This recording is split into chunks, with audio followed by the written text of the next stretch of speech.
Good morning and welcome. I am Ayo Makine. Welcome to Sunrise Daily this Tuesday morning. Good morning and welcome to Sunrise Daily on Channels Television. I am Bukola Samuel Wemimo. A very good morning to you all. Welcome to the program. I'm Chamberlain Uso. And I don't know why I always like to say from Abuja, but I think we need a reminder of that. Good morning. I'm Maukwe Ogun Yusuf. Welcome. Oh, yes, indeed. We've seen quite a number of issues making the rounds, scenarios. I mean, we also, the political parties try to stake their claim to the villa, the #1 seat in the country. So, but of course, you'll expect the dailies to highlight all of that, how they try to see if they could make it issues-based campaign, which will be very interesting. But which is part of what will be the dailies will highlight, and that, of course, definitely. So, we might as well just go ahead and delve into the dailies and see how they focus on them. We'll start with Daily Trust this morning, the very first one here. And yes, indeed, they focus on that. 2023, Atiku, Shetima, Obi proffer solutions to Nigeria's challenges. I'll attract local foreign investments in health, education, ex-VP. You should vote for competence. LP candidate tells citizens will lead our troops to front lines. APC running mate. You know, when you look at these headlines or you listen to, I mean, it's going to be about time actually when all of those promissory notes, promises will begin making the rounds again. You can only cast your minds back to the last 4, 8, 16 or thereabouts, whichever one you want, and listen to what's been said before. How would you relate with messages that they will be speaking to or trying to sell themselves to Nigerians? But it'll be interesting to see how the reactions will be this time, given how unique the political system is going to be set up, with the candidates emerging from different areas of the country. Oh, yeah. And that's why it has to be issues-based, Chamberlain, because we cannot afford the sort of polls we had in 2015. We still haven't recovered, you know, from that election. So I'm hoping that as much as possible, we keep it on the issues as much as possible, because poverty, which affects A, is also affecting B. Insecurity, when they kidnap you, they don't ask you. I mean, look at what happened on the train. They don't ask you, are you Christian or are you Muslim? They don't ask you, oh, are you Yoruba, Igbo, or Hausa? They just kidnapped everybody. That's what they did. So I'm hoping that the candidates will be able to stay on the issues as much as possible. Politicians have gotten very adept at calculating how the votes are going to come and what will influence certain votes. But I'm hoping that the people will see beyond certain things and realize that they're voting based on who can solve the problems that eventually will bedevil them or that are currently bedeviling them. And I hope that that's what will be on the front line for them. And it's also interesting, equally interesting, to see a lot of optimism concerning the system, the voting system this time. So because they're almost on the same scale. The BVAS, the introduction of the BVAS. That is quite interesting because electronic transfer of results. The results, yeah. So it's something that lots of people think, oh wow, we're looking forward to that as well. It gives a lot of people hope. They say, look, even if you think we're underdogs, but let's get to the polls and test ourselves and see. All right, so beneath, above that lead story, you also see Shekarao punctures Kwankwaso's claims, leaves supporters guessing. So that's what we hope to see happens eventually. And at the bottom strip, accidental vehicles flood Nigeria's markets as cost of Tokumba rises by, guess what, 100%. You can imagine. Oh, boy. All you have to do is imagine what's happening to the dollar. Then when you think about what you use the dollar to do, you know, it's no surprise that this is the current cost of vehicles. But let's take a look at what The Guardian has on the front page for you. NBA conference, Adichie decries leadership deficit as candidates unveil 2023 agenda. You cannot but just love how she spoke at that conference yesterday. you know, really hitting the nail on the head in a manner that was bold and decisive. Yeah. Atiku, everything negative is happening in Nigeria. 2023 will be about competence, not connection. That's according to Obi. APC will replicate Lagos, Borno wonders, says Shetima. Quite a stare, he calls yesterday. Falana urges lawyers to end illegal arrest, detention of citizens. The story is on page 6 for you. It's all on the front page. You also see this, still no respite for motorists at NNPC Junction in Ejigbo. That's a picture there from Lagos.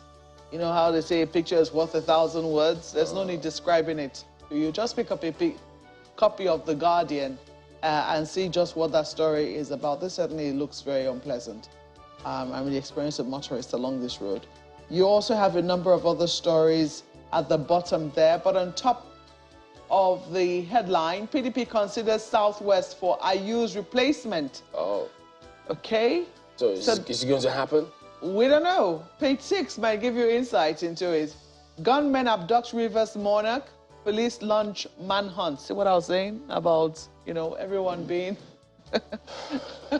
They see it as meal ticket these days. It's a meal ticket. It's an economy. So how do we dismantle this economy? How do we destroy it and give them something, you know, more, you know, or turn the attention to other useful and productive and profitable things that, you know, do not disrupt the lives of other people and take their lives in the process? That will be the major question for those who will seek to be our leaders come 2023. Well, it's not like we've given up on those who are currently there. We can't afford to. Because they currently have responsibility for it. And we'll keep asking the questions of them. But let's leave it here for the Guardian newspapers. You know, you guys began by nailing the issues and saying we have to keep the issues, and not the sentiments of the issues. And I guess it's also a call from you and from all of us, of course, that the voter, the electorate, should keep their eyes on the issues, not on the sentiments around, even if there is the temptation or the draw by those who are playing to do just that. The Daily Independent... do you know, Malpa hit the bullseye when she said the campaigns must be issue-based. And perhaps in relation to that, and what politicians must watch out for is that these coming elections will be based on personalities.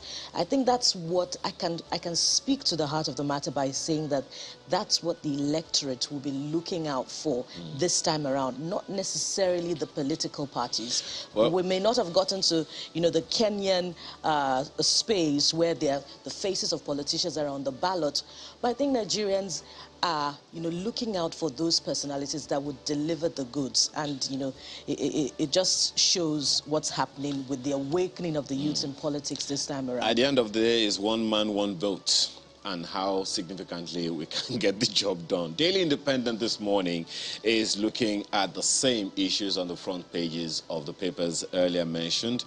Obi, Atiku, Tinubu, real out solutions to ailing economy. Others find the details of that continue on the inside pages of the paper today.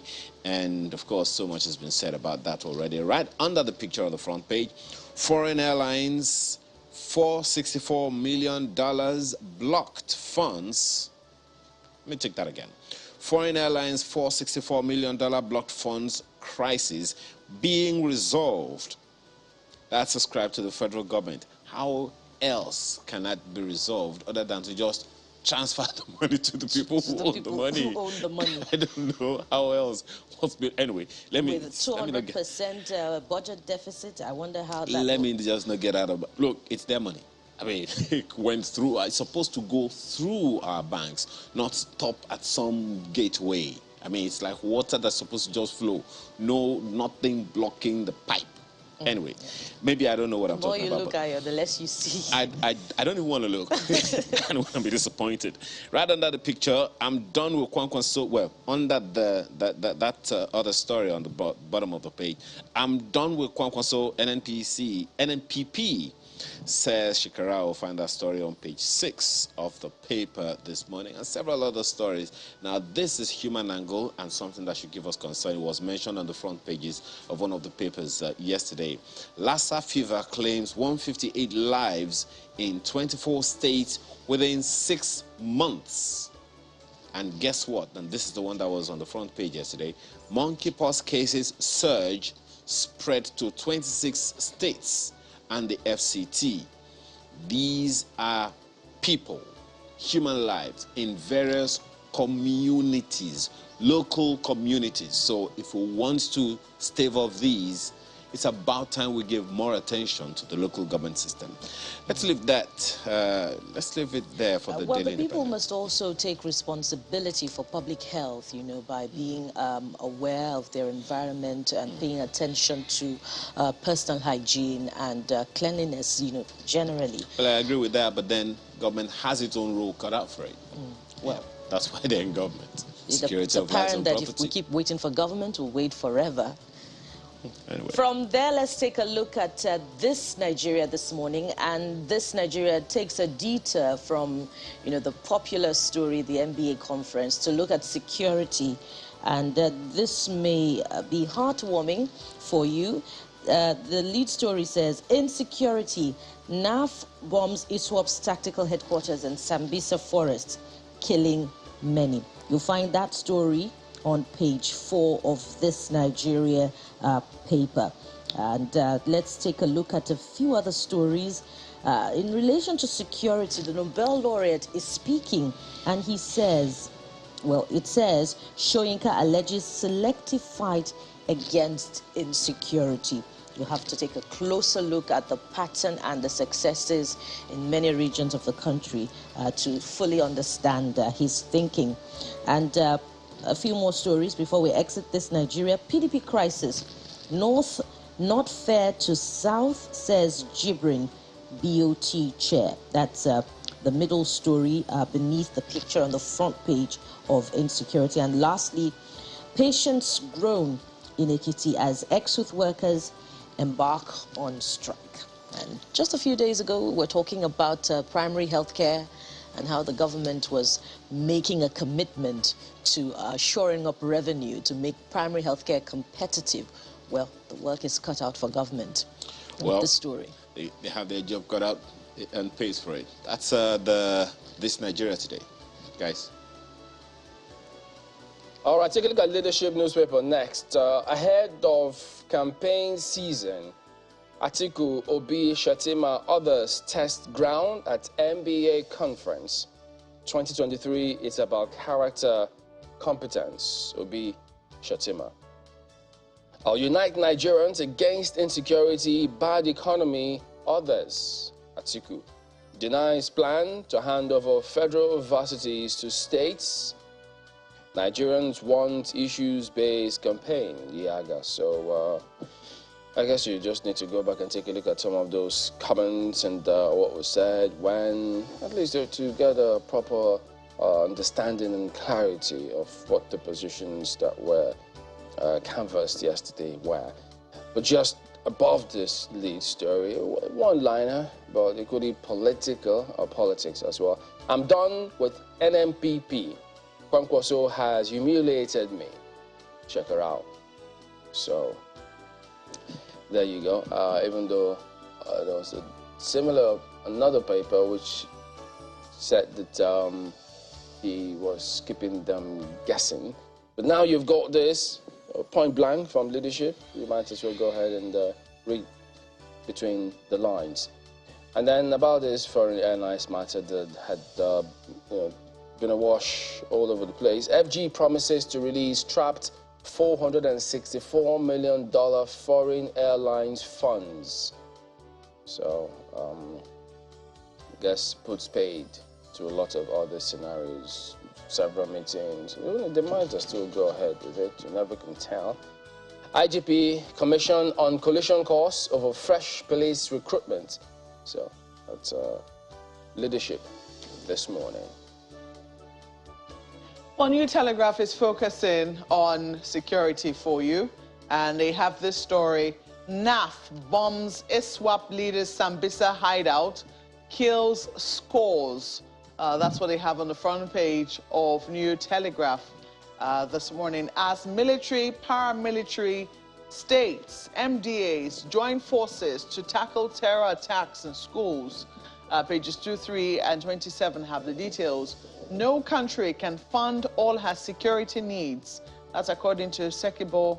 Insecurity, Yuguda absolves Buhari of blame. So that story is also somewhere inside the paper for you. You can't really completely absolve him of blame. He was saying something to the effect that, well, he's done his best.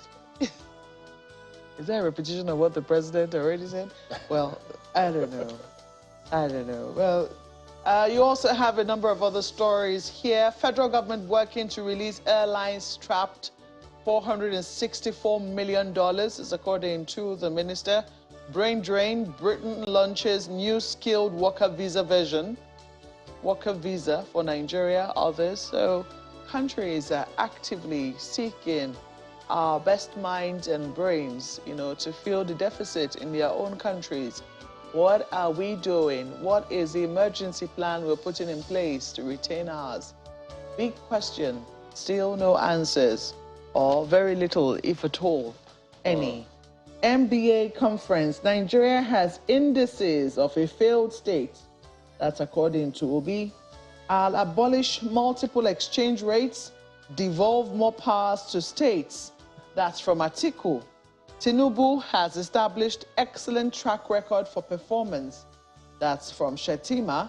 As CJN urges lawyers to continue to protect rule of law. Page 2 is where you'll find details. You also have a number of other stories just on top of the nameplate there. CBN, banks credit to private sector rises by 21.3% to 39.87 trillion naira.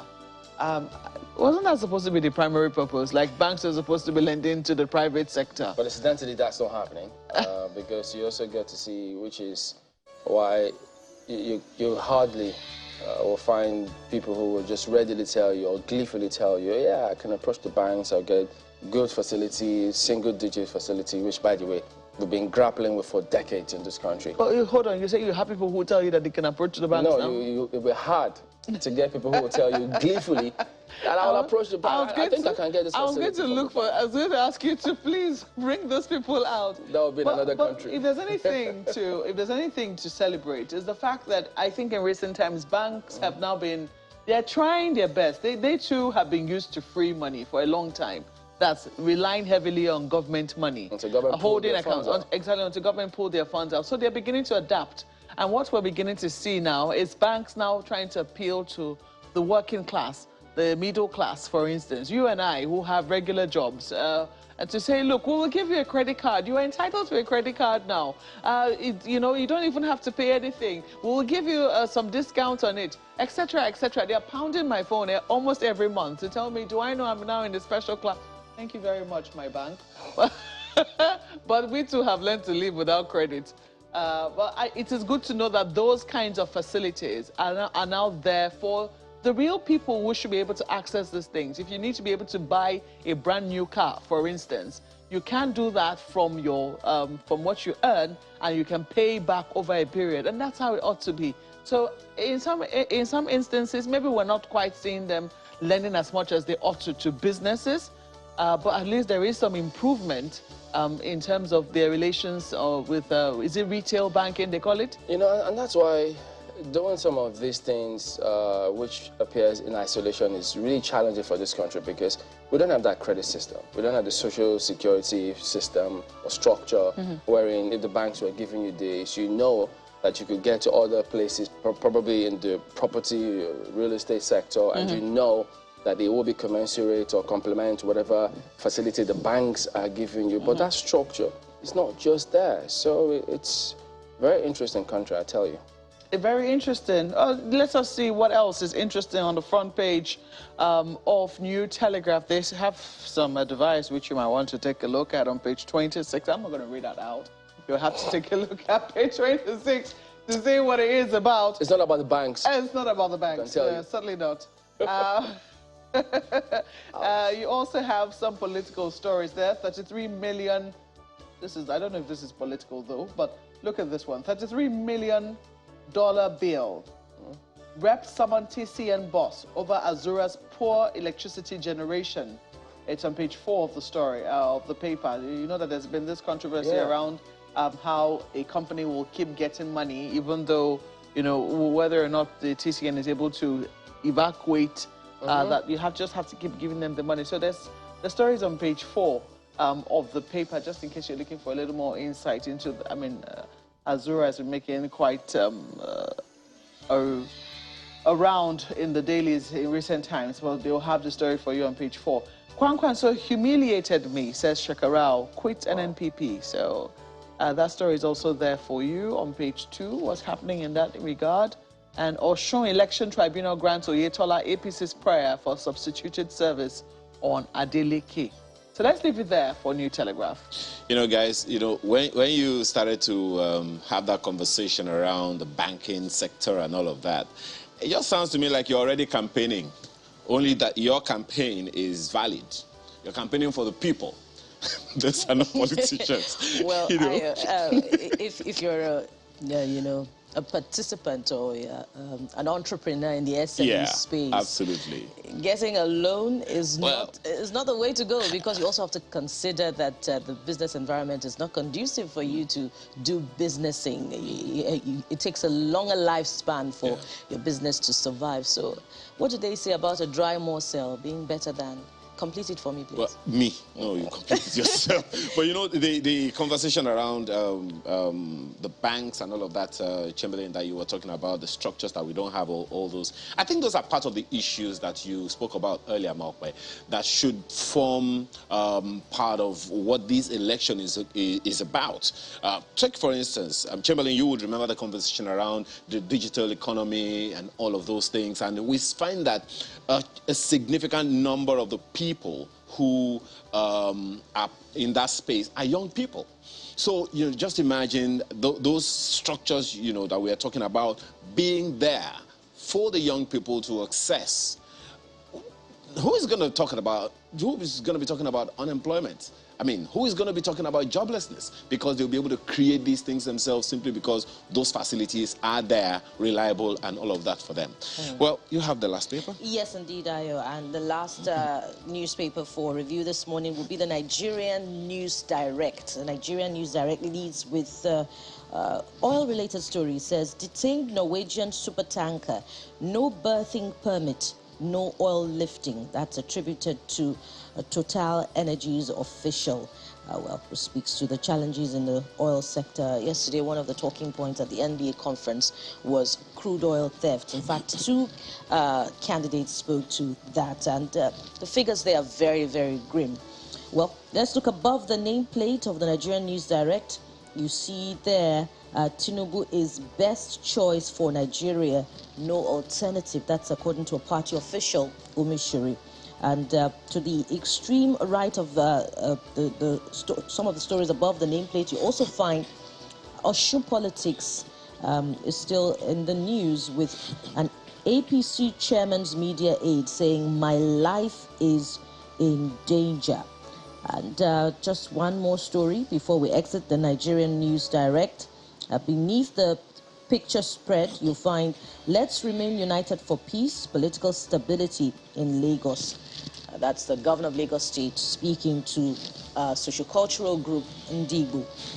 That's the Nigerian News Direct for you this morning. And that is a look at some of the dailies this morning. We're back right after now to begin to take a look at the issues on the front burner. Please stay with us.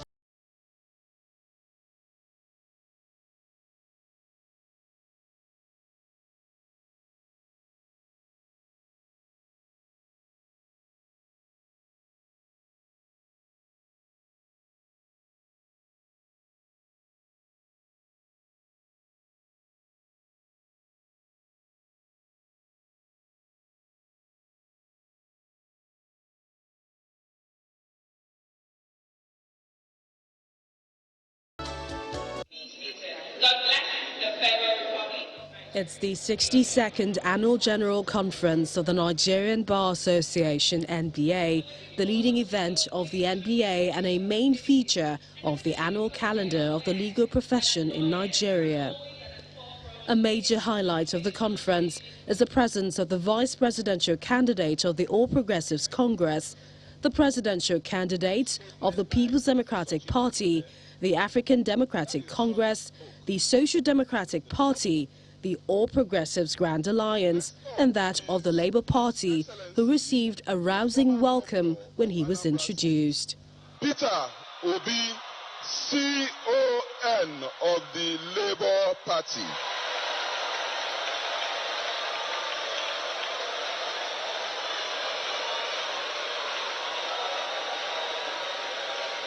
The array of distinguished guests, including politicians, members of the bar and the bench who converged on Lagos, seems in tandem with this year's theme, Bold Transitions. The annual conference is our flagship event, and the historical successes of previous conferences have made the AGC a permanent fixture in the NBA calendar that notably brings together distinguished public figures, thought leaders, and captains of industry to interrogate crucial issues in law, business, and governance. In a room filled with bright minds and learned fellows, the atmosphere goes a notch higher when the keynote speaker, Chimamanda Adichie, takes to the stage. We are starved of heroes in this country. So many young people are hungry for figures that they can look up to, for examples of integrity. One of my Nigerian heroes is Dr. Dora Akunyili, the late, may she rest in peace, may she continue to rest in peace, the late former Director General of NAFDAC, who was also considered troublesome. Troublesome meant that she, among other things, fought the importation of fake drugs into Nigeria, that she tackled the substandard status quo of the food and drug industries, and by so doing, she saved and changed many Nigerian lives. On the 2023 elections, the author urges the NBA to act as the nation's collective conscience, as anything short of an accountable process will not be in the best interest of Nigerians. As the Nigerian Bar Association continues to challenge the abuses of power, it is also important to turn inwards and reflect on how to avoid being co-opted structure of the abuse of power. The Attorney General of Lagos reminds members of the legal profession about the multiple roles they play in society as arbiters. The work that you do as legal practitioners impacts all of us and the quality of our lives in countless ways. This means that you carry a great responsibility on your shoulders to continually be part of the critical mass that creates and sustains a better society, a just, peaceful, and prosperous one for all. The NBA conference continues till Friday, August the 26th, when a new administration will be sworn in to handle the state of affairs of the association for the next 2 years. Millicent Walker, Channels Television News.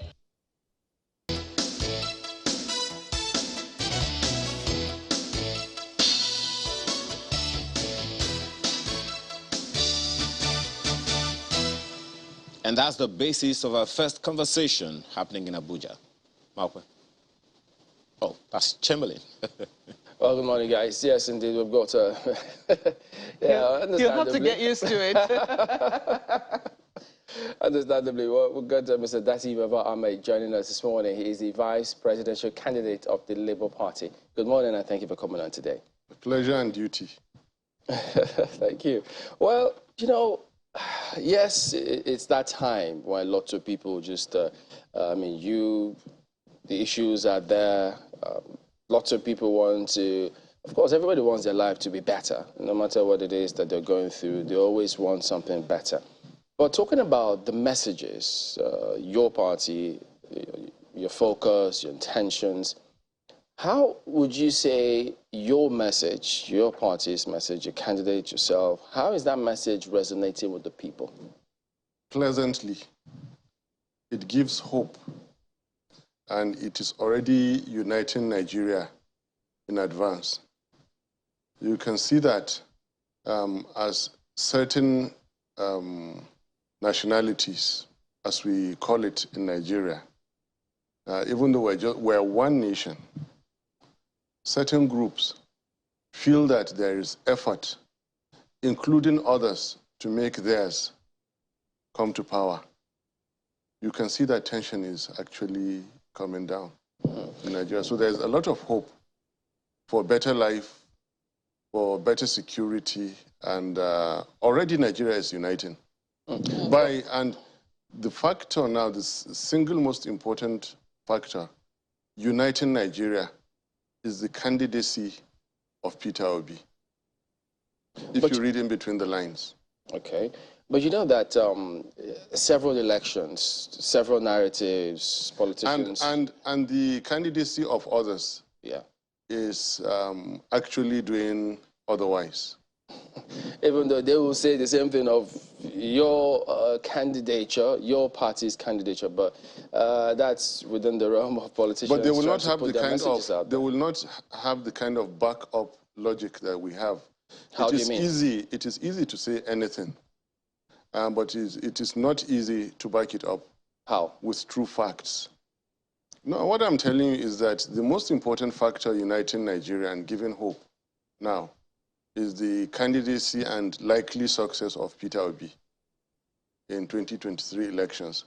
And the persistence of others to rule Nigeria is doing otherwise. I mean, this is a comment laden with a lot of meanings. Peter Obi, on one hand, is driven by his Labour Party candidates. Assume I'm not the one speaking, are driven by their records. They are stepping on what they succeeded in to attempt to lead Nigeria. Other candidates I don't have to mention are swimming on the ocean of wealth and power.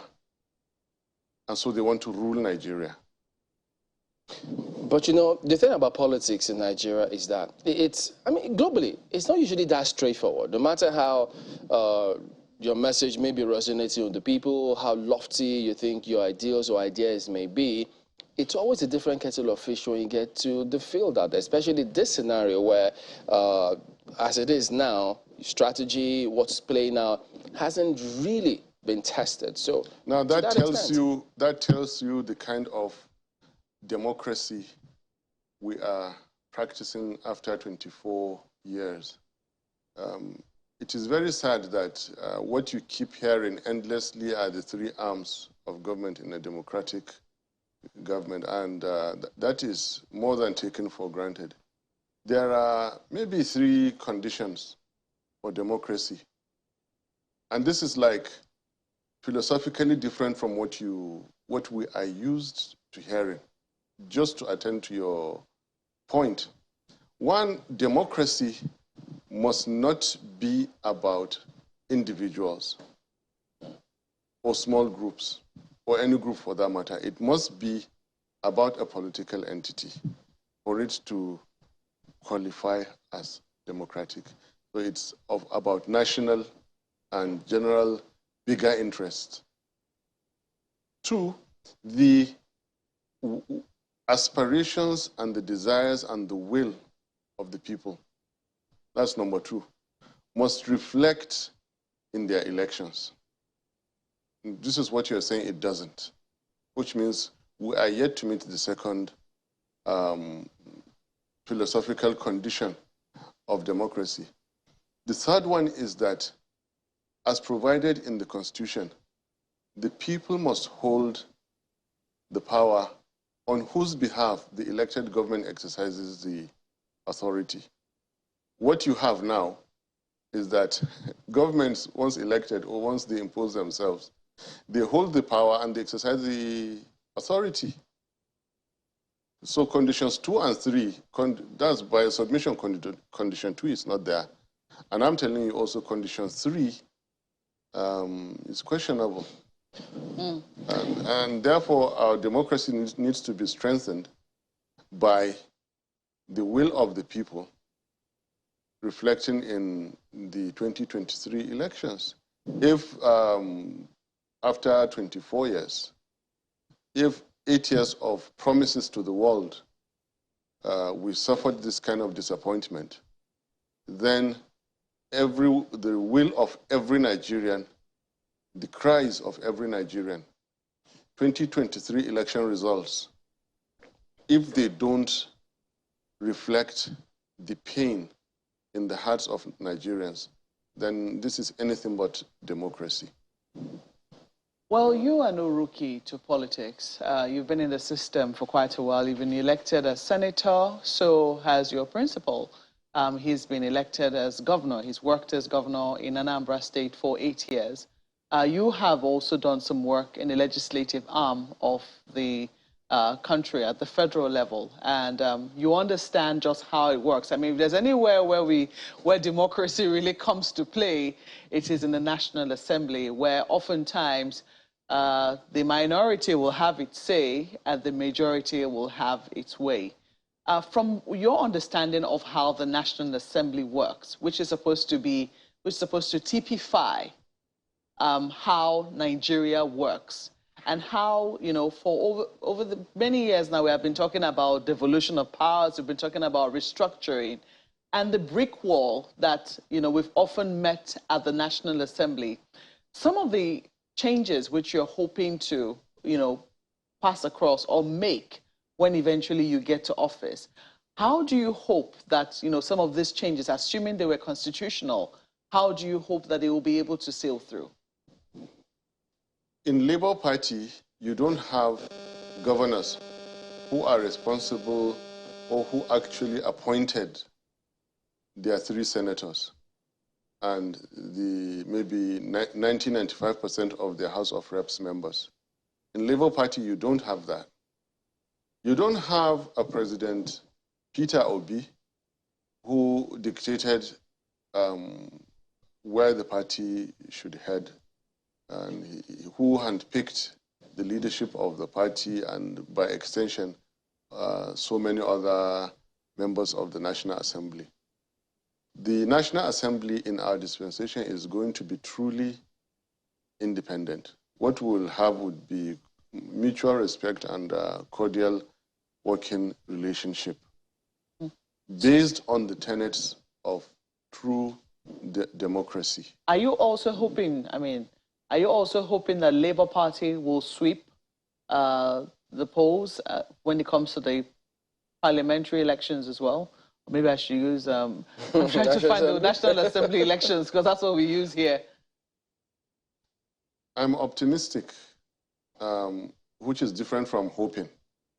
I wish this will happen, but we are doing our best and we are doing well in making good of a bad situation. Remember, a little over 24 hours to governorship elections in Kaduna, when it became apparent that I had to pay for delegates' votes and I quit. The same 24 hours later, His Excellency Governor Peter Obi quit the presidential race and left PDP. Technically, these are times when the National Assembly primaries were over. To come to where we are now, with the senatorial and House of Reps candidates that we've been able to gather, I think we've done well in making good of a bad situation. We came in pretty, the way it's nearly too late. We've done very well, and we've got some very good materials to work with us. Even those that are not too good, I tell you, when the system is good, it has a way of propping up the not so good elements. Let me, it's interesting that one of the issues which you have identified and which you think that the candidature of your principal and yourself, is already beginning to change is the narrative of uniting Nigerians, Nigeria being a united country. But let me take you to the economy, which is another area that is currently bleeding. One of the major headaches we've had from administration to administration has been this issue of fuel subsidy. A lot of Nigerians find it very difficult to understand that a country as rich as we are, producing, with some of the world's largest oil reserves and gas reserves, still struggling the way we are economically, and that we have not been able to diversify. I mean, in the areas where we have, it's been owing to the genius of the people themselves, for instance, in the arts, in entertainment. How do you hope that, first and foremost, we're able to tackle this monster called fuel subsidy, given the current global economic realities? The philosophy of the party, the leadership style and attitude of the leader, at the moment, a decision to retain subsidy will have to come from the very top of those of a formed government. So I'm not really at liberty to preempt what will happen then.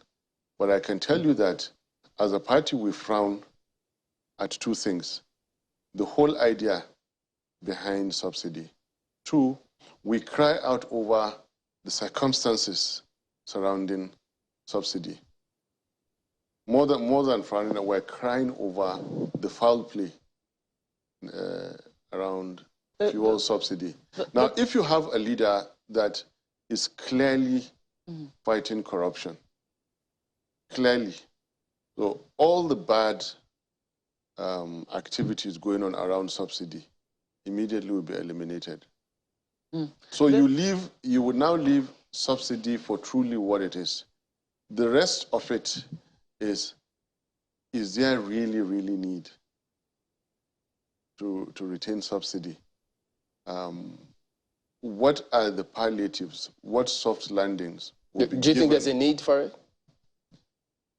You're asking me a personal. This is not party position for now, and this may not be the position of my principal. I think there is no need for it, because there are many other ways of compensating Nigerians. I'm always on the welfare side. I'm on the side of waste less in procurement. Procure more efficiently, and then remunerate better, far better. By the time you remunerate better, you would have more than compensated for the withdrawal of subsidy. And I'm speaking to you about the typical family budget. Yeah. 18.9 billion is what they say we spend monthly. 18.9 billion naira is what they say we spend monthly now on fuel subsidies. So you can imagine, I mean, when you compute that over a period of a year. Is it monthly or is it daily? I think that figure. I think that figure was even daily. The figure was even daily. I mean, it's something when you compute that over a period. What you should reflect on are the comments of President Buhari, and before he came to power, on subsidy. That's precisely where I was going to take you to. The fact that he did not acknowledge that there was anything called fuel subsidy. As far as he was concerned, it was corruption. It was corruption that was happening. And he ended up practicing that same corruption. But when he got into office, you know, the story became quite different. You know, now we see it, now we don't see it. The next minute we hear, oh, they've stopped putting fuel subsidy. The next minute we hear, oh, it's back there. Or there's under recovery, as the case might be. So it would seem that as a result of that, there needs now to be a clearer, will I say, understanding, or a clearer showing of understanding by the parties. Because the Nigerians will say, we've been here, we've asked these questions, we asked them in 2015. The answer was that there was no subsidy. It's corruption that is happening there. So what is going to be different this time around? How do you hope to tackle this headlong? The refineries will be determined. And when I say determined, I'm speaking in the capital D, in the legal perspective, if they are insolvent, as the case may be, government will have to decide, keep them, privatize them, or they operate optimally and commercially. Then their capacity, when they were established decades ago, compare that to the consumption capacity of Nigeria. This is a government that is moving us away from consumption to production, fundamentally. It's one of our building blocks. We're going to produce our refined petroleum products. From that, you are already eliminating subsidy. Okay. You know, then the Buhari case has always been a tragedy to Nigeria. You are speaking of people who had no understanding of what governance was and found it easy to make wild allegations against each and everybody. Everybody was wrong, only they were right. But you were in his party, you were in the CPC. Yes and no. Because, thank you for asking me this question. It is on record, I was the only candidate in APC who never stepped foot in Buhari's quarters while we contested. I was literally forced by my politicians in Kaduna North then, because I am always in the leading opposition political party into CPC. When the then candidate Buhari called for, in Hausa, I will try to translate it, cast your vote, protect your vote, escort your vote, and when they touch it, hit them. The moment I heard that, I withdrew from Buhari. You heard him say that? Yes, it's on record, it's on social media. There is evidence to that. And this is a leader who in April 2000, when he was trying to protect, you know, their selves from the report of the PTF committee, ran to Sokoto, and the first thing he could do was generate sentiments in April that in the next elections, which would be 2003, then that Muslims must not elect a Christian. Simply because they were trying to protect themselves from PTF. And if the then government arrested him or attacked him, he would say that it's them attacking. Did you confront him with that? Well, then I was a small candidate running for House of Reps then. The 2003 elections had not even begun. So to correct your point, I was drafted by my politicians into CPC. We were in the same party, but ever since I began to see those, I kept a safe distance. I mean, how can a leader call on that if they touch your votes, attack? In a civilized society, that's not how you do. And again, in December 2018, when I had lost to Atiku in the presidential primaries, TV stations, including yours, must have reported that Buhari was quoted as saying he had instructed the Nigerian armed forces to deal ruthlessly with ballot box snatchers. As a parliamentarian, as a senator, for God's sake, I should know, everybody should know what the provisions of the Electoral Act are. If you snatch a ballot box, there's the punishment. Some people think and when you say that, yeah, but some people think that those punishments should be steeper because they think that is okay. They can be steeper, yes, but they have to be provided by law, not a commander-in-chief to order armed forces to deal ruthlessly.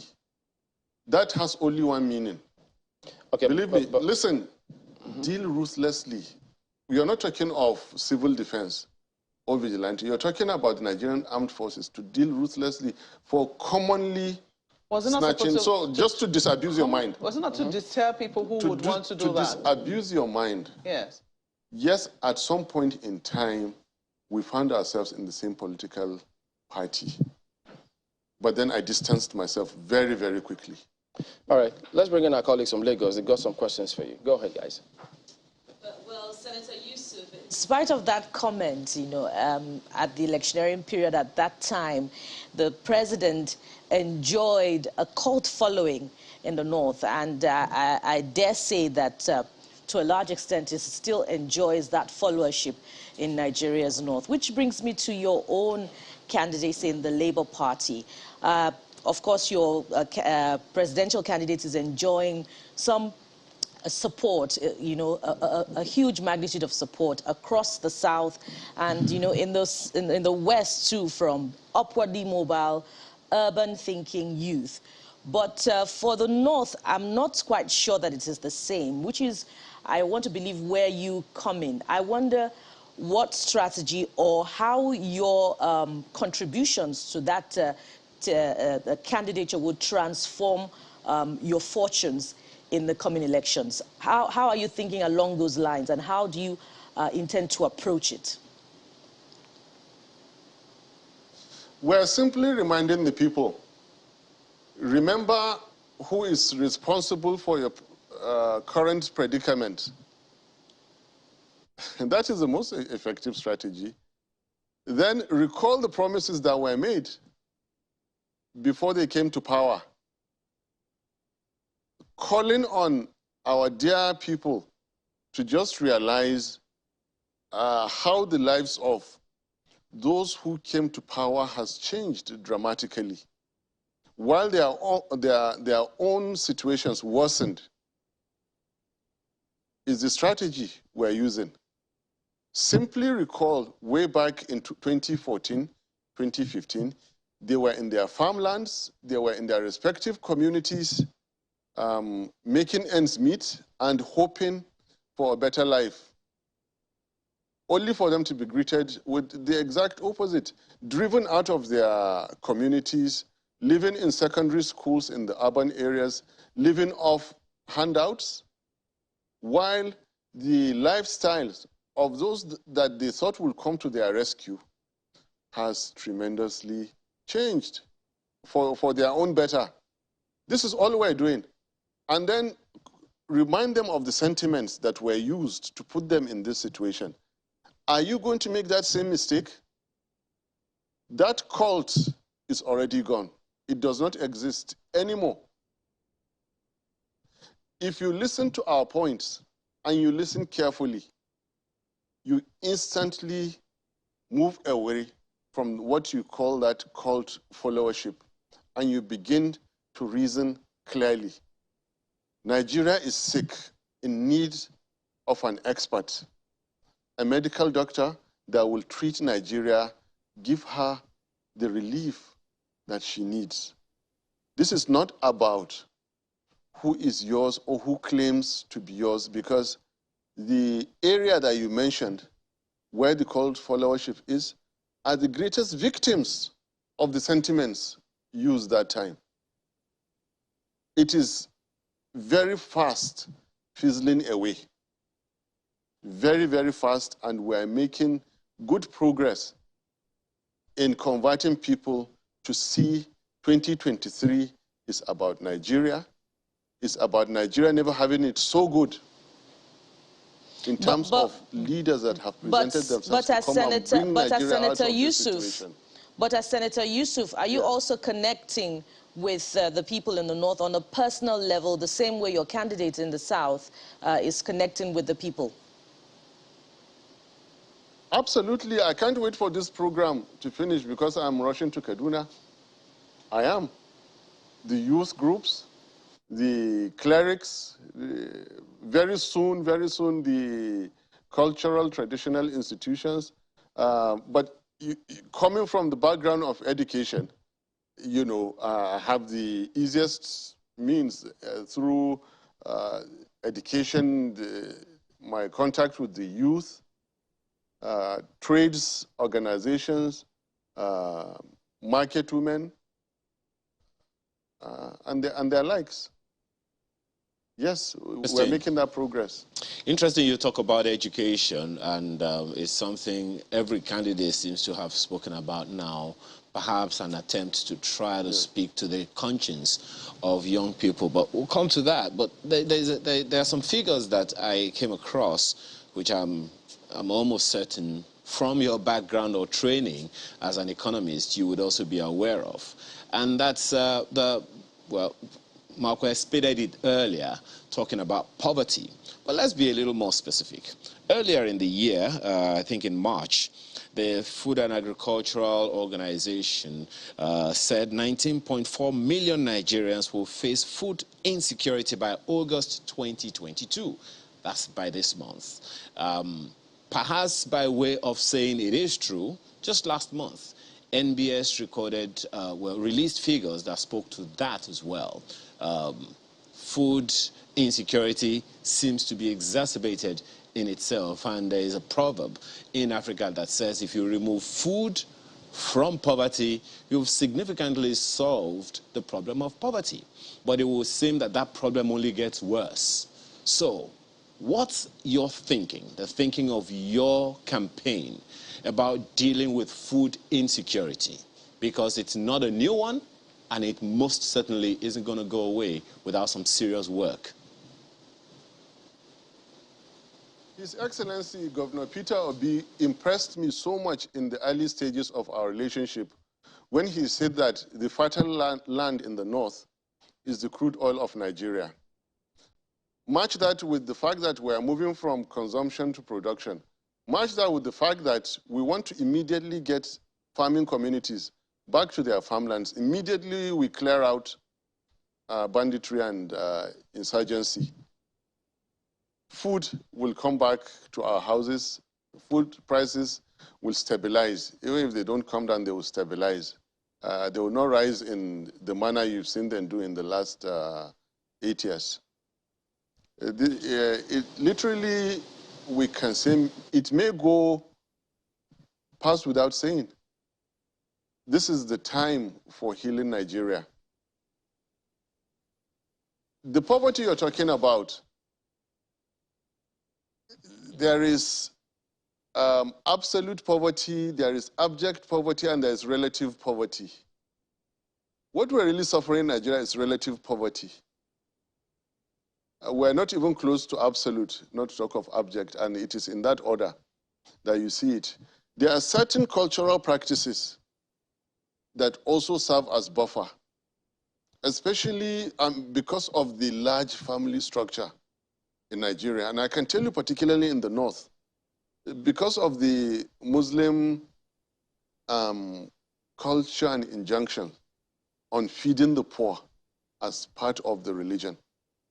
So even those who could ordinarily have been suffering, they will always find themselves with food in their houses. The Nigerian cultures are so good, so rich in caring for each other.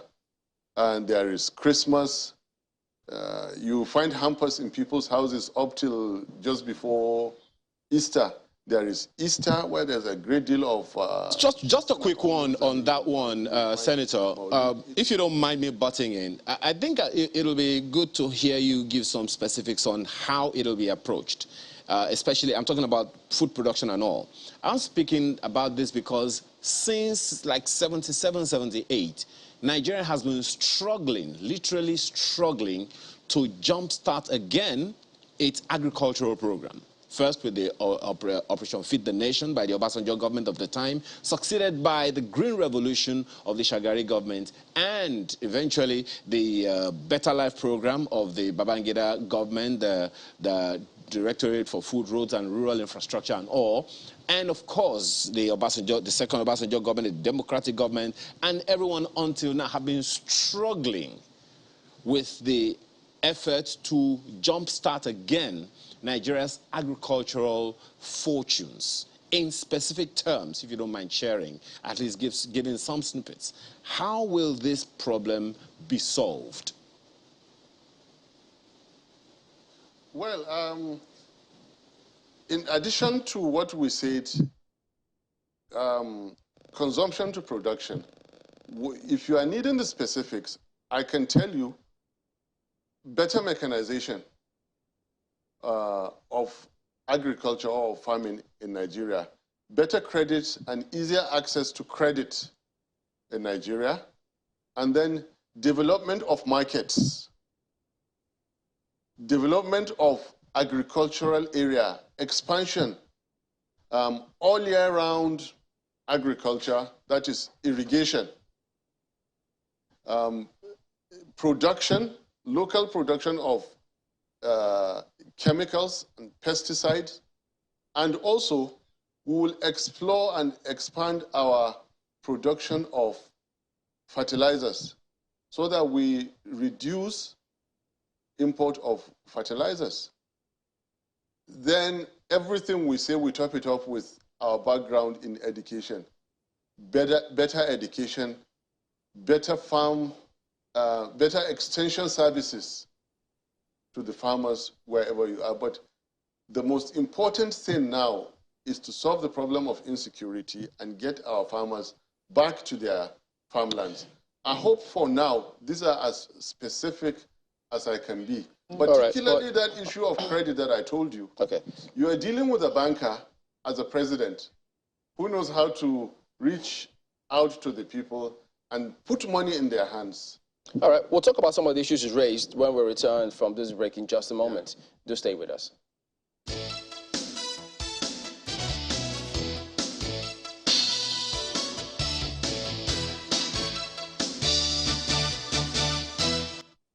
Welcome back. We are with Dati Baba Ahmed, the vice presidential candidate of the Labour Party.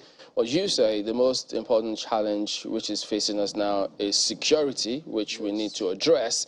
Because, I mean, even for you to have a stable economy, there has to be that security of lives and property. How will your party, or what is the party's philosophy towards addressing security? We will account for every square meter of Nigeria. We will expand, and in doing that, we will expand or recruit more security agencies. Emphasis with law enforcement than on defense, because the police needs to be expanded, literally multiplied. What do you think has... Well, let me answer his question. Yes, I'm actually trying to... Listen, Nigerians are our bosses. Yeah. And when they want to know, we should let them know. Indeed. Yes. I just want you to expatiate a bit more on it, because when you say you will recruit, let's be mindful of the fact that in 2015, Nigerians heard these same promises and elected a new government. I'll give you a different answer. What I want to know is, what do you know has stood in the way of police recruitment and the police recruitment process, even into the military, even into all of the security agencies? What has stood in the way? What has been the biggest obstacle? And what are you hoping to do differently? You are speaking about two completely different people with different motives, different histories, different focus in life. Speaking for myself, I have never done, will never do what I will never say what I don't intend to do. Okay. This politics that I'm in, by creation, I'm not really a politician. But because I say what is wrong with Nigeria in Nigeria, then I have to wake up and live up to it and get into politics. Everything I said about poor state of education, I got myself invested in education. The same thing with His Excellency Governor Peter Obi. He was a businessman, he was a banker, dissatisfied with how Nigeria was going, and he came into politics. Now, if you are looking at 2015, you are looking at a completely different world dynamics. Somebody who lost power to his colleagues, that felt he was incompetent and wanted to jump back to power by all means. You're talking about, my friend, let me finish, like my friend who called from Lagos, cult followership. The moment you find people that cannot per se reason, you keep them with that incapacity to reason and continue to misuse them. We in the Labour Party are giving out enlightenment. Think before you do anything. Open your hearts, open your minds, and realize what Nigeria is and what politics is about. So we are completely different. Do not even put us in that kind of what happened in 2015 was a mistake. it was a tragedy. What we keep saying is that never allow yourselves to be deceived. Being deceived once, we can have sympathy for you. Being deceived again is your fault. Your fault as an individual, your fault as a community, your fault as a nation. Let me come back to answer your question on security. Yeah, so I'm just trying. Let me just answer that. Nigerians want to know this. No, just a moment. I must. What you seem to be saying is that there was no intention of doing anything different by the police, by the administration, by this current administration. Is that what you're insinuating? That is exactly what I am saying. Okay. Not just insinuating. That is what I'm saying. Okay, so because the office of the President Commander-in-Chief, Federal Republic of Nigeria, is technically one of the most powerful offices in the entire world. Remove the monarchs. Okay, so talk about what you will do differently now. Hold on, in the Middle East. Failing to deliver on campaign promises says that you came without intention to fulfill those promises. Now, to answer your question on insecurity, recruitment, training, welfare, intelligence, and networking. These are what we're going to work for. And the combination of all these things, we will use to account for every square meter of Nigeria, be it Sambisa, be it 7 local governments in Kaduna, be it 4 local governments in Niger State, be it 7 local governments in Zamfara, or everywhere in Nigeria. You will never come out and attack any place of worship and escape into thin air. It will never happen. You will never come and liberate people and escape into thin air. We will account for every square meter of Nigeria. We know who is there. We know what is going on there. Okay. Anything that goes wrong, we will fish out and make sure it never happens again. Well, winding down, but about what you said in terms of what you will do. Yes. When you say funding, yes, at the moment, there are trillions going to army and security, as it were. When you say recruitment, there are several directives from the president to increase the capacity of the police to recruit. There was a specific case of 6,000 policemen. So some of what you said you will do is already being done, yet we'll have these challenges. How will this achieve contrary results? No, some of the things we said we'll do are not being done. Like which one? I disagree with you. Like which one? Like the procurement, like the funding. Yeah. Like you said. We are coming from the background where we extract maximum benefit at minimal cost. So the money that you hear being spent now, doing very little, we will spend that money and get the very best result in terms of defense equipment, security gadgets, technology, all the way down to trickle to the food that and to the uniform that they wear at the front line. The food and their medical care at the front line. We are that meticulous that nobody will water down the quality because they're making money out of the system. That will not happen. Then the recruitment. The moment you lose the respect of your followers for reasons bordering on they think you are benefiting unduly, you and your family and friends and cronies are benefiting all around you, it will trickle down so quickly. Is that what is happening? That is what is happening. How did you come to that conclusion? Because the lifestyle of people who were before coming into government dramatically changed. These are people who, when they come to Abuja, they had to go begging for how to go back to Kaduna. Overnight, they are multi-billionaires. I don't care how much you have by my nature. What we worry about is how you made it. If you made it at the expense of Nigerian security, then we have a problem with you. Okay, what do you think, again, if you want to refer it as a party's philosophy, that's fine. Yes. Concerning security votes. to state governors, as it were. Yes. What should be done with it? Should he stay or go? It should be monitored. Security is important. The decisions governors or anybody for that matter in an executive office takes, they are very delicate, very, very difficult decisions to make. Some of them really, really are hard to back up.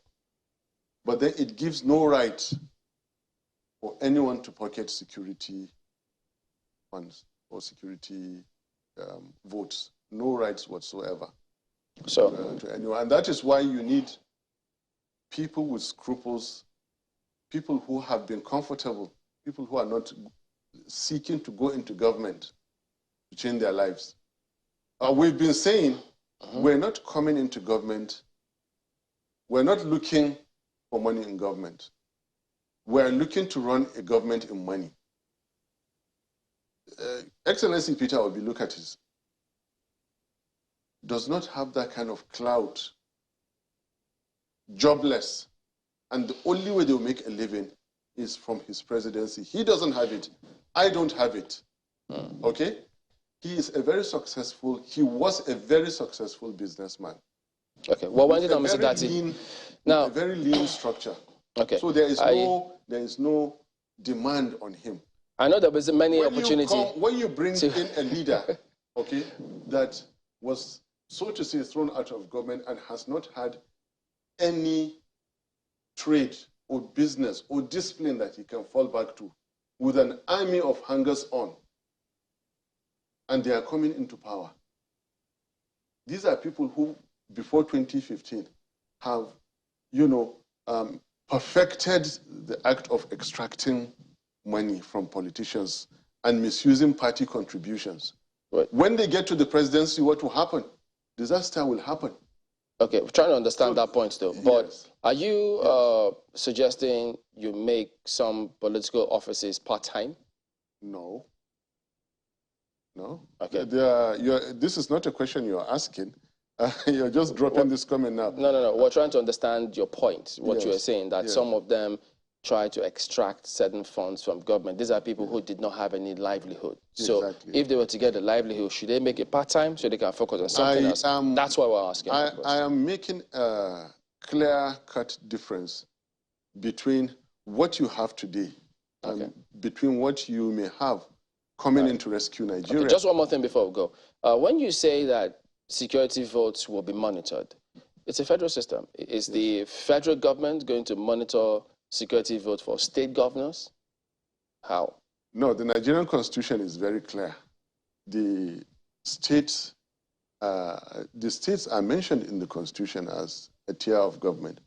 Within their own systems, they have the state legislature with committees on state security. They have office of the auditor general of the state. Within those systems, you see, one thing about politics is that it is the people who run their government.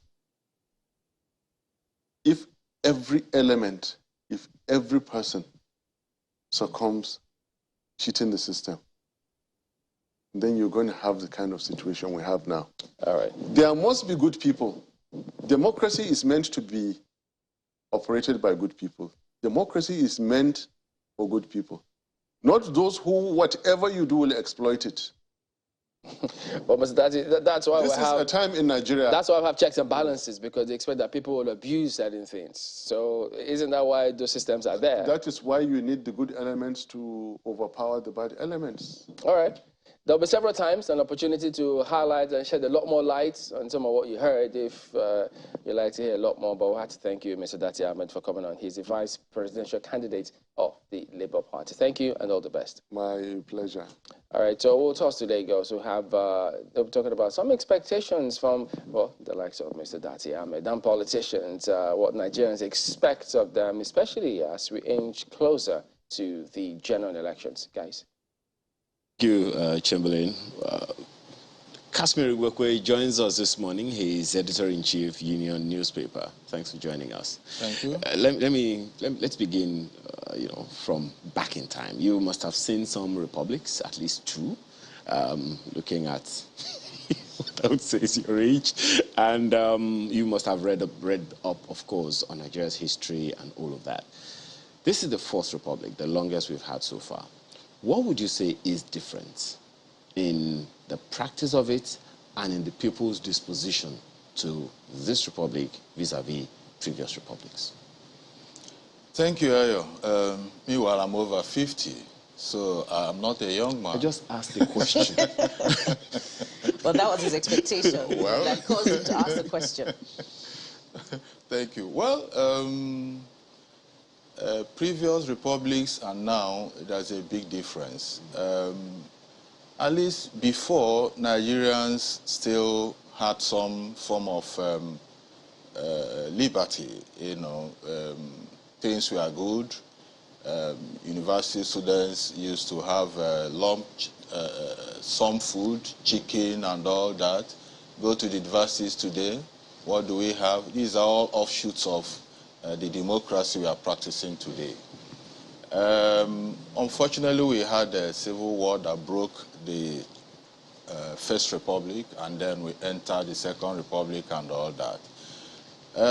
We've never had it bad. I mean, what we are practicing today. We are supposed to have improved over the years, but regrettably, we tend to be going backwards. It's too bad. You know, look at what is happening today. In fact, all the indices of life. Okay.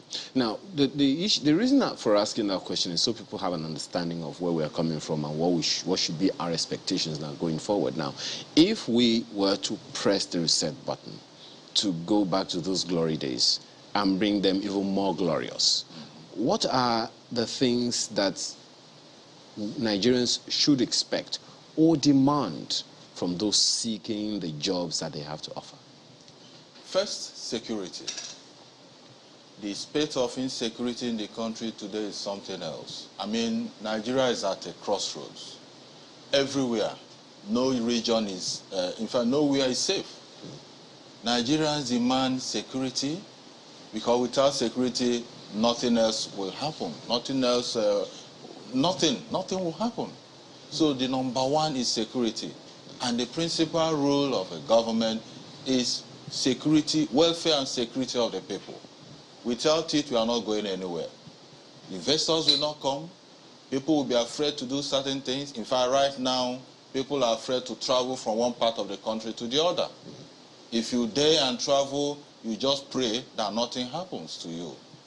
Every day we hear of kidnap stories. The other day, 4 Reverend sisters were kidnapped in Imo State.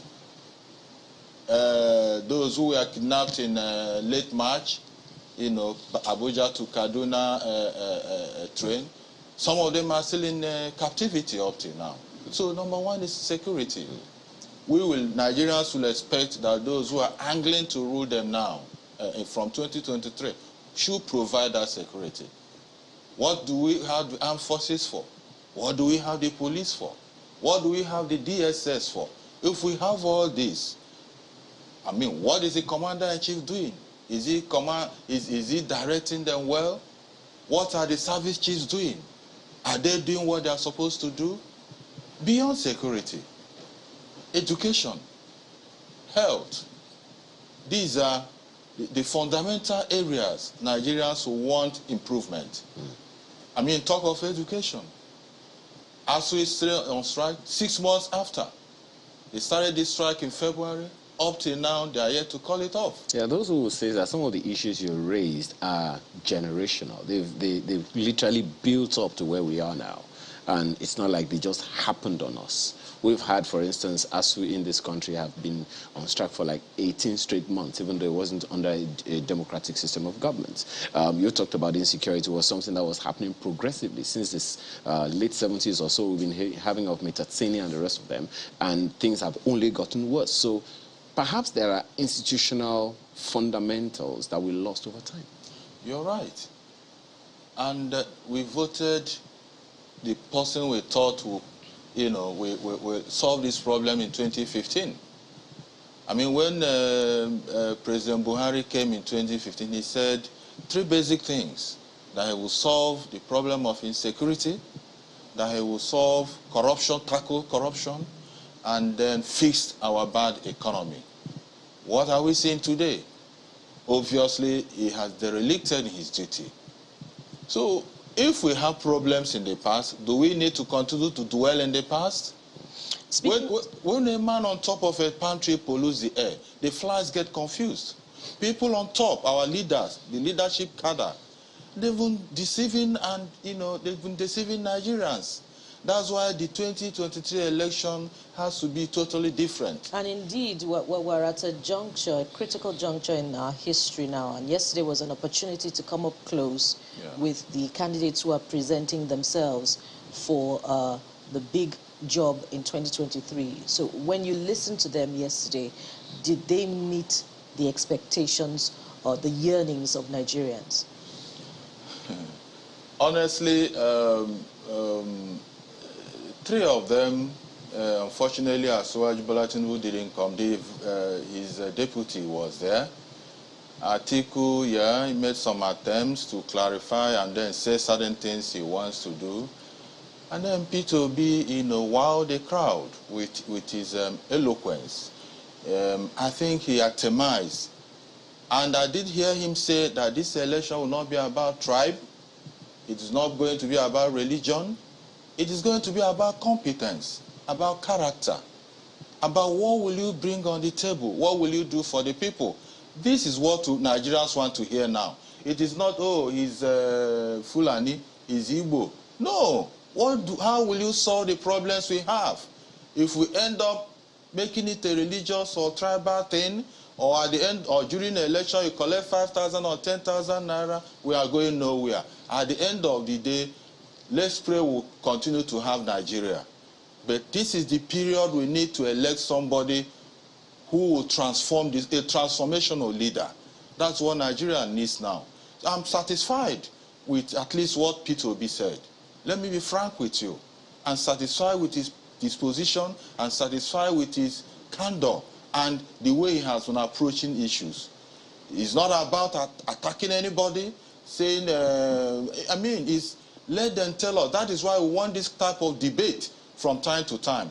It is not just sending their spokespersons to keep some would say that the candidate of the Labour Party has not quite, studied the documents, the manifesto of the Labour Party well, that he has been adept at articulating the problems of the country, but really the approach to tackling them is what is lacking. And if we were to look at the vision of the Labour Party, let me just quickly go through one, which is to facilitate the reemergence of a formidable, fulfilled and expanding middle class through full employment, social security for the aged, the unemployed and the deprived.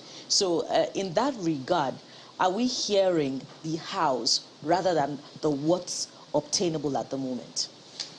Well, you know, he's just joined the Labour Party. So I wouldn't know. I'm not a Labour Party man. I'm not a politician. I don't know what is happening between him and the Labour Party or whatever their manifesto is.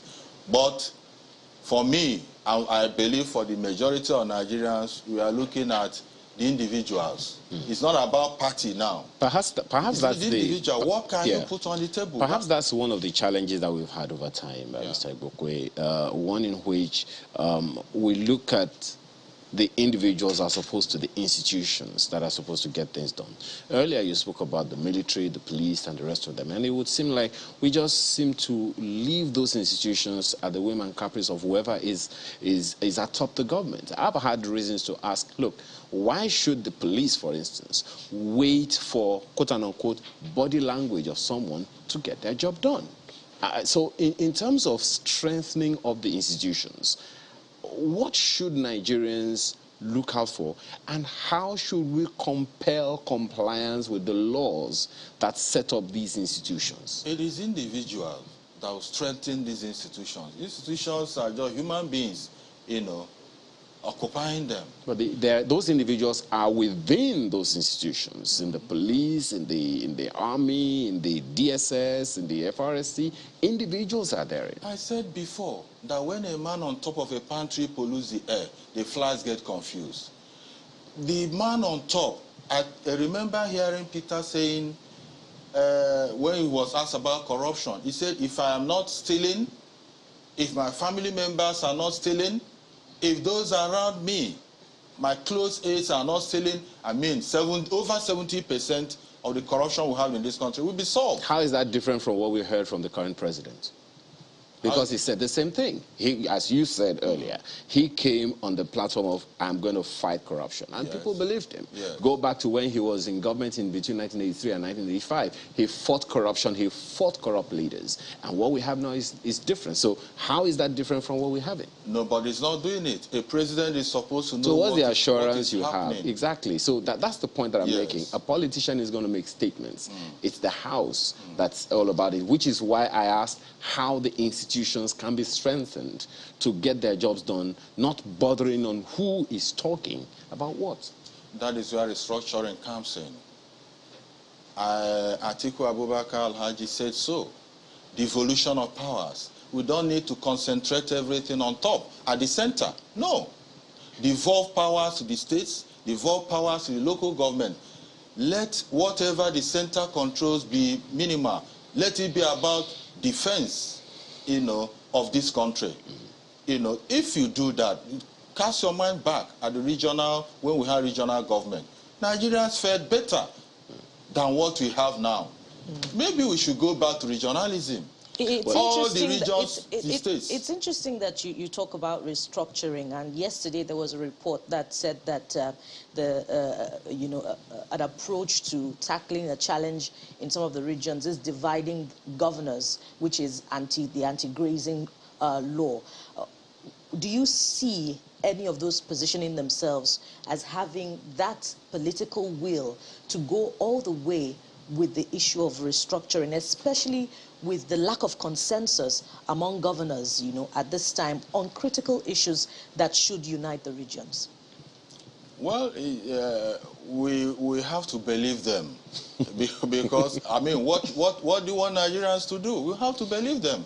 Atiku Abubakar, I know, has spoken about this restructuring, and some others. So I know that let's believe that when they come there, they will implement it one way or the other. It's politics. They need to talk to the governors. They need to talk to different strata of the society to get what they want. That is democracy. I always see optimistic. That is democracy. We have to close this, ladies and gentlemen. I've also seen political parties as recruitment agencies, for Nigerians to select leaders from. Let's just hope that we, as a people, are taking enough notes so that when it's time to employ, we know just who to put where. For now, we have to thank you very much for being a part of our conversation. Kasimiri Gbokwe is Editor-in-Chief, Union Newspaper. Thanks again for your time. You're welcome.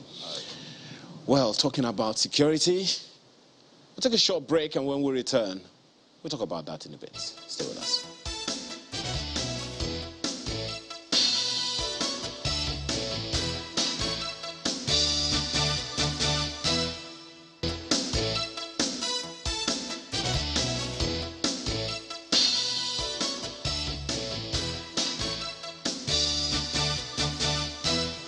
What are the issues you have with the police? Well, we'll address some of them in Abuja. Chamberlain? But are we in the police station to have issues with police to address those issues? Wow, don't try to set me up because, anyway, just joking. Well, we have Mr. Omoyo Adejobi, who is the first public relations officer. He joins us this morning. Good morning. Thank you for coming on today. Good morning, Chamberlain. How are you doing? Yeah, we're doing good. But, we're just going to start on a different front. But then your press release right there concerning police recruitment, where you, all over the place, you issuing that statement saying that people should disregard the recruitment notices that has been put up by the Police Service Commission, that the website that was published is not associated with the police. And we know that we saw a similar scenario in 2020. What's going on? There's no issue in any way, Chamberlain.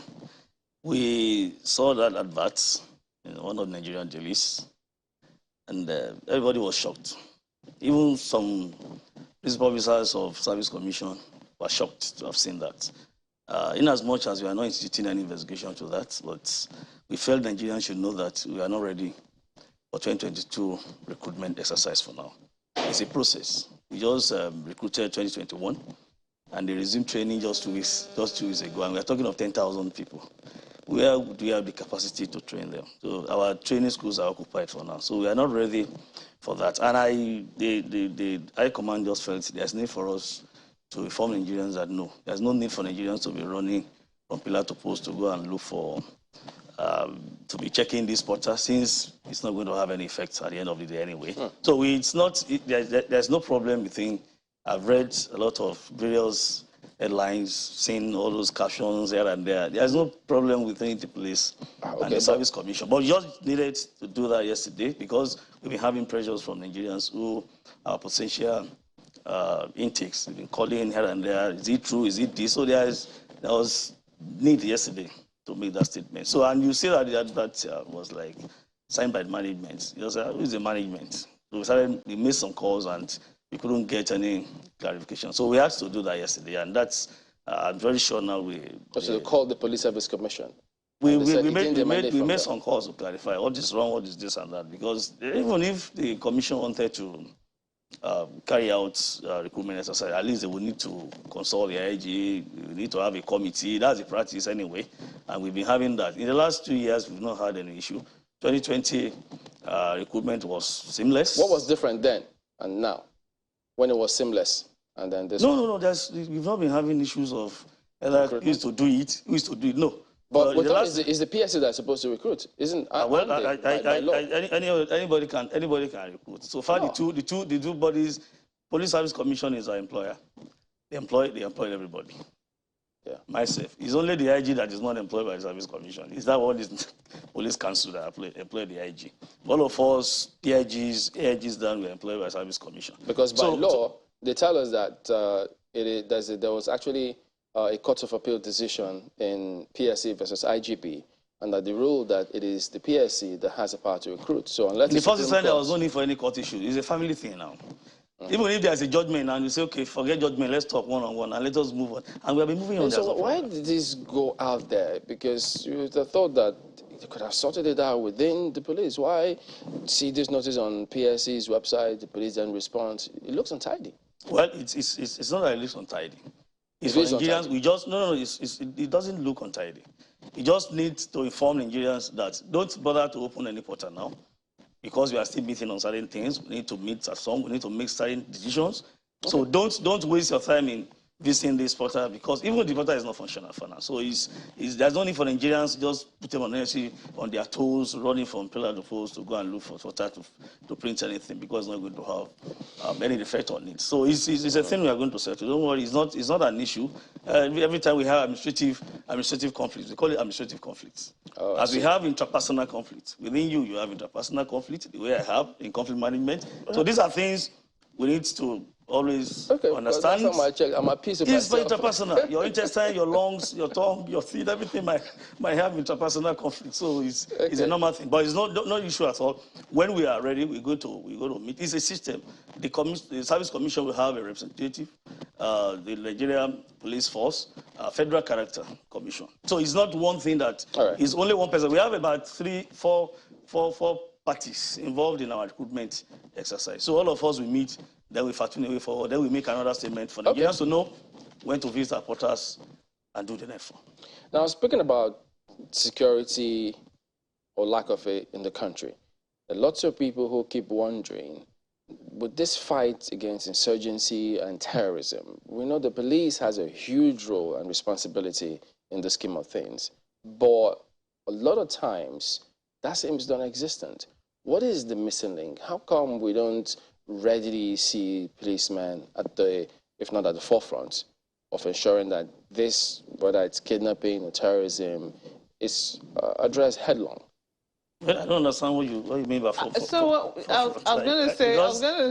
was going to tell my colleague that he said the police has a huge role. I was going to say the police should have a huge role.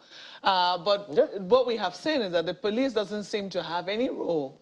Oftentimes when it comes to internal security issues now, which should be the purview of the police, the military is the one who is called in oftentimes to handle these issues. How does the police feel about this, let's say, sidelining? And is there anything being done for the police to be able to regain its pride of place as the primary law enforcement agency of government? We have not been sidelined in any way. We need to understand the dimensions into crimes and criminality in Nigeria today. Before we used to have economic kidnapping, where kidnapping was a business. I will kidnap, I get my ransom, I release my captive. But now you collect the you kidnap, you get money, you still kill the victim. We need to understand this. Then the banditry is anything that is coming up, evolving from criminal world. So if you have all this, and the Nigerian government has said banditry or bandits are terrorists. IPOB, ESN, all these groups, they have been declared terrorists by the federal government. And if the military are fighting terrorists, there's nothing wrong about it.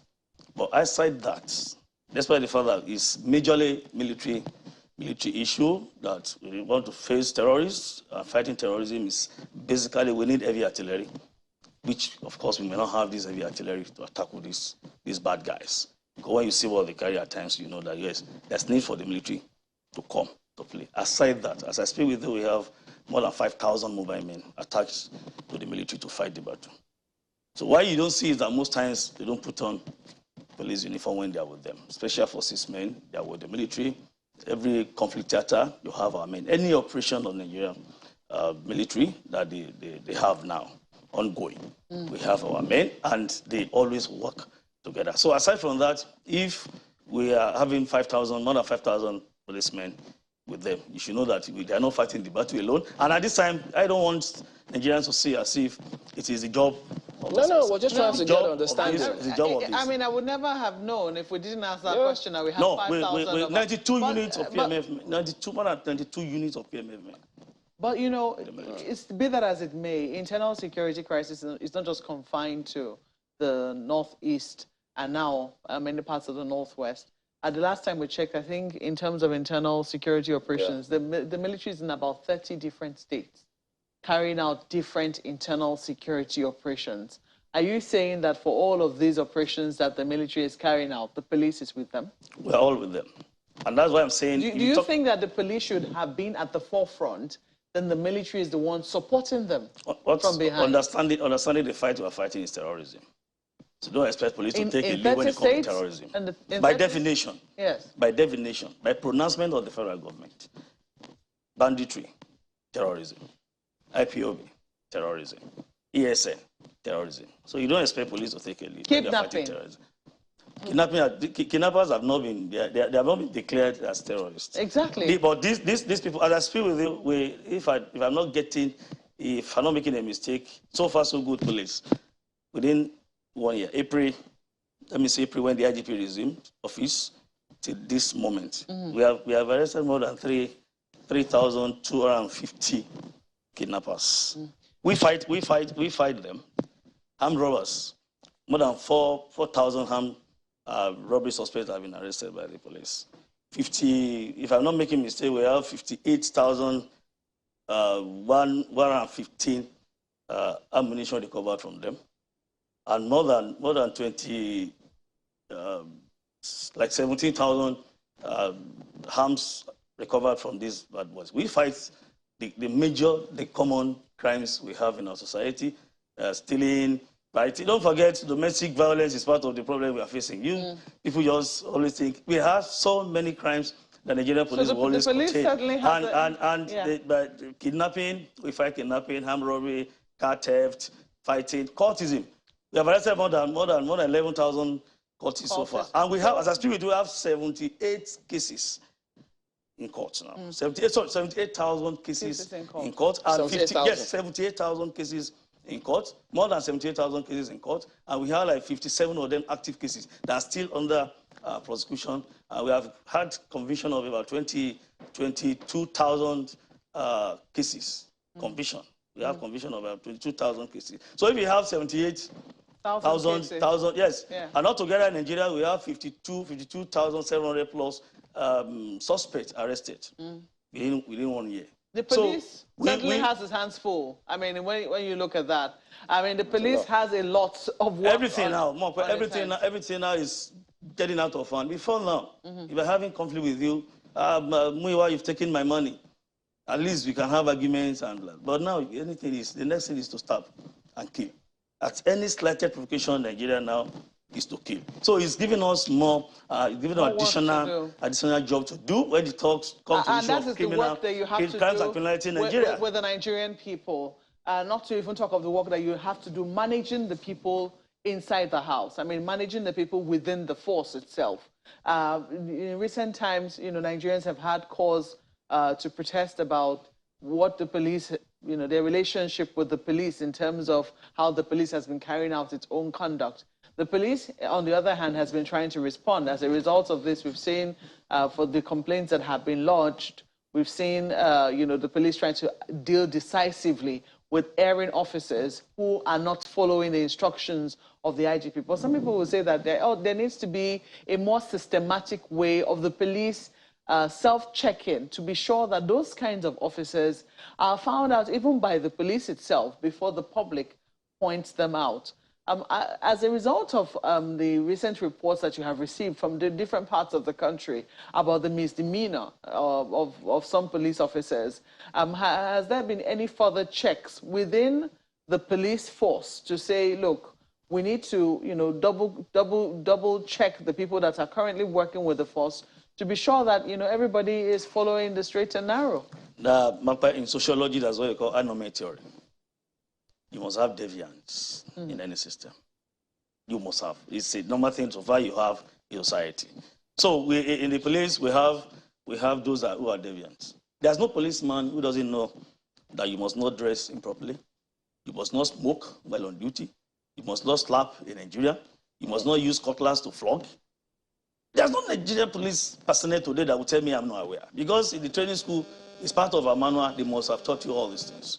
So if somebody has done wrong, police force is a regimented organization established by the Constitution, Section 214 of the Nigerian Constitution established the police. So police is not a cooperative society. No, it's a community, what they call parapo in Lagos. And it is not an association that you just think, I do what I like, I do what I like. No, the art is system. It's operating on a law. Nigeria Police Act 2020, the Public Service Rule, and some other extant laws governing our administrative and obstructional activities or engagements. So if a policeman has done something wrong, every offense, disciplinary offense or criminal offense, has its punishment. If it's a reduction in rank, we give to you. If it's a dismissal, we give to you. If it is severe reprimand, we give to you. It is fatigue. Some of them will give them cutlass to go and weed. They will weed. But it is clear. How can a policeman stand on the road and be collecting money? It is not a disciplinary offense. It's a criminal offense. Corruption is a criminal offense. If you flog somebody, you assault somebody, it's a criminal offense. If a policeman wants to beat, the law says you can use minimum force while discharging your duty. You cannot measure this minimum force anyway, but there are accoutrements you need to use, there are items you need to use to enforce. If it's batting, it's a different thing. The police will give you batting to go and work. We have not given you cutlass to go and flog somebody. Stop checking phones on the road. You can't check somebody's phone. It is personal property. That's the part you cannot do it. That's the part that I was very angry about. So let's even go to Lagos now. He's got more questions, guys. I'm even going to spare that question now, Chamberlain, especially since he has already, mentioned it. But Mr. Dejobi, 78,000 cases being prosecuted. The first thing that came to my mind when you mentioned that figure was, how is the police dealing with that, especially in terms of funding? Many times when we talk about funding for the police, we don't even factor in the fact that, police has to, conduct investigations, where many people don't factor in the fact that the police has to conduct investigations and do some other things. And it demands a lot of funding. So in terms of funding, how are you dealing with 78,000 cases being prosecuted in court? Some of them you have to investigate and reinvestigate. Yes, we have a department, we have our legal department, headed by a commissioner of police. Is being controlled or managed by the Deputy Inspector General of Police for CID. And we have, every state command has its OC lega. It must be a lawyer. And now most of our prosecutors are lawyers. So, and when you are talking of criminal justice system, it's not the time you'll be saying you want money to do this, you want money to do that. And in most cases, the Ministry of Justice and various commands, they assist the police because we have a desk officer in charge of these units across the country. And desk officers, they know how to relate with the Ministry of Justice in those states to see how they help the police in terms of logistics to make all these cases go on well. So altogether across the country, the 78 cases, fine, they are much, but the cases are on. We have charged them to court. We are prosecuting. In some cases, we have the help of the Attorney General of this state to assist the police in prosecuting some of these cases. So we don't always need big money to say they want to prosecute. Just one second, Mr. Adejobi. Somebody that wants to be just a second, just a quick one. Essentially, are you saying essentially that police does not have a funding problem? We don't have a funding problem. We can't have enough, in as much as everything has been improved. Now, I know the overhead being given to the legal department has gone up when the IGP came. And I'm sure now that when we are having this large number of cases, before we were not having a large number of cases in court like this. It's becoming, that's what I said, little thing in Nigeria now is problem, fighting, assault, murder, and what have you.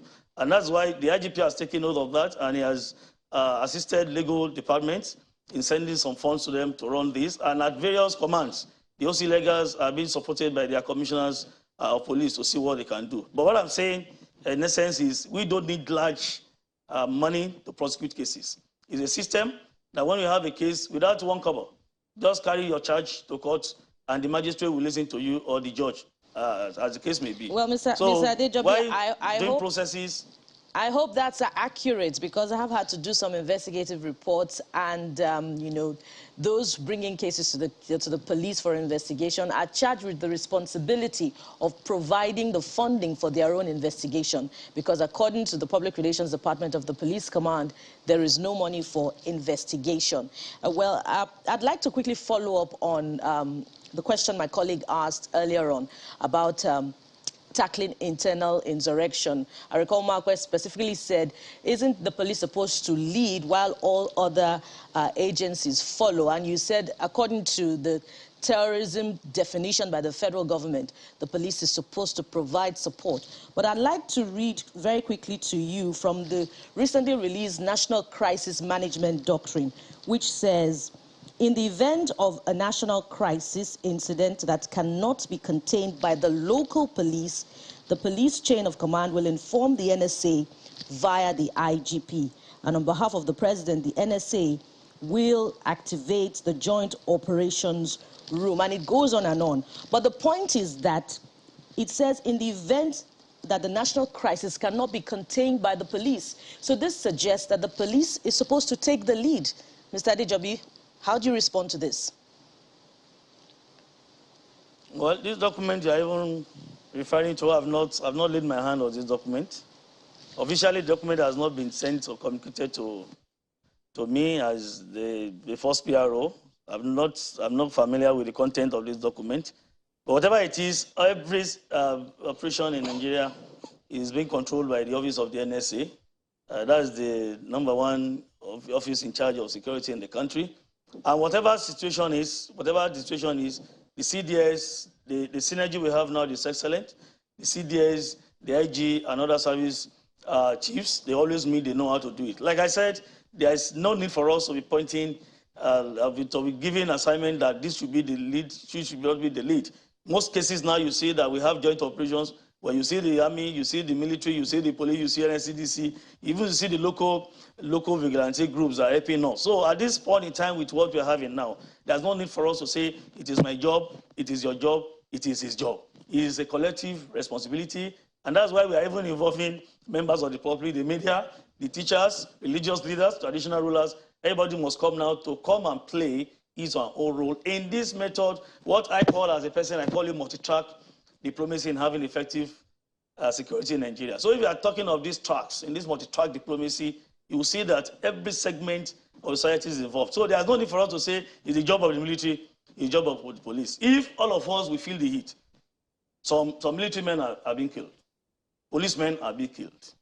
Other agencies, they lose their men to these attacks. So if you are losing our men, it's to show that everybody is working. Because if I'm not working, I will not be killed. If I'm running away, like I said, former first PROC, ECS Ojukwu, described a policeman as a madman who runs to where people run away from. Chembele, did you get that? A madman who runs to where everybody is running away from. So if you are losing our men, all of us, everybody is affected this time around. Yeah. So we can't say it's the job of the military, the job of the police, or DSS. No. And that is why you see that, I'm sure that document is to work towards harmonizing the systems we have in the country under the control of the NSC or whoever wants to control, as directed by the president. But I think at this point in time, we need to work on this multi-track diplomacy to see how we can have better security in the country. There's no need to say it's military, this and that. Everybody must come to play now. Speaking about which, I mean, lots of people haven't let our opening go in terms of that relationship between the police and the PSC.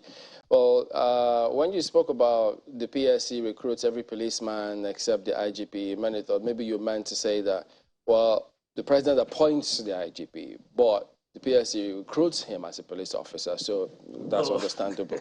I get that. But they're also suggesting that, so why didn't police, just talk to the PSC, issue a joint statement, that will appear well to the public, but that's a suggestion. But what would you suggest if, as to say, maybe one key thing that can be done to improve the relationship between the Nigerian police and the people, because the people have to volunteer information. They have to seem to work together to improve security in the country.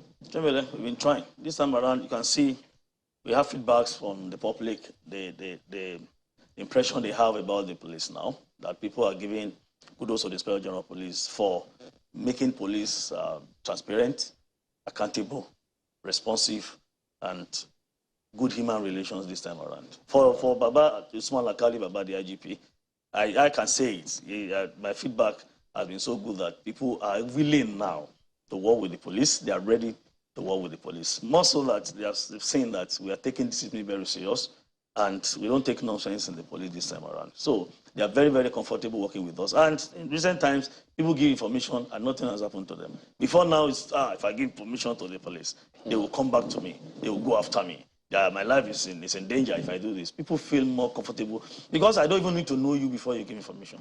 We have rolled out various platforms on social media, mechanisms, platforms where Nigerians can easily pass information across the world without your person being known. So now Nigerians feel more comfortable relating with the police. We have accessibility because one thing is when you cage yourself, people don't have access to you. They will not be comfortable seeing you. So I don't expect a DPO to shut his door at Nigerians that, no, hi, I'm a demigod here. I don't want to see. No, the IGP doesn't want that. In as much as the IGP is free seeing everybody in his office, so who is that DPO that will sit down and say, no, you cannot see me? So Nigerians, I think, are more comfortable now the way we engage them and the way we live with them. I'm sure. All right. We do appreciate your time this morning as well. Meanwhile, the JP is a Force Public Relations Officer. Well, that is the show today. We thank you all for watching. We will see you again here tomorrow on Sunrise Daily. I'm Chamberlain Uso. Have a good day. Thank you for watching. I'm Alpelgun Yusuf. I'm Ayo Makine. Good morning and have a wonderful day. Thank you for watching and enjoy the rest of your day. I am Bukola Samuel Wemimo.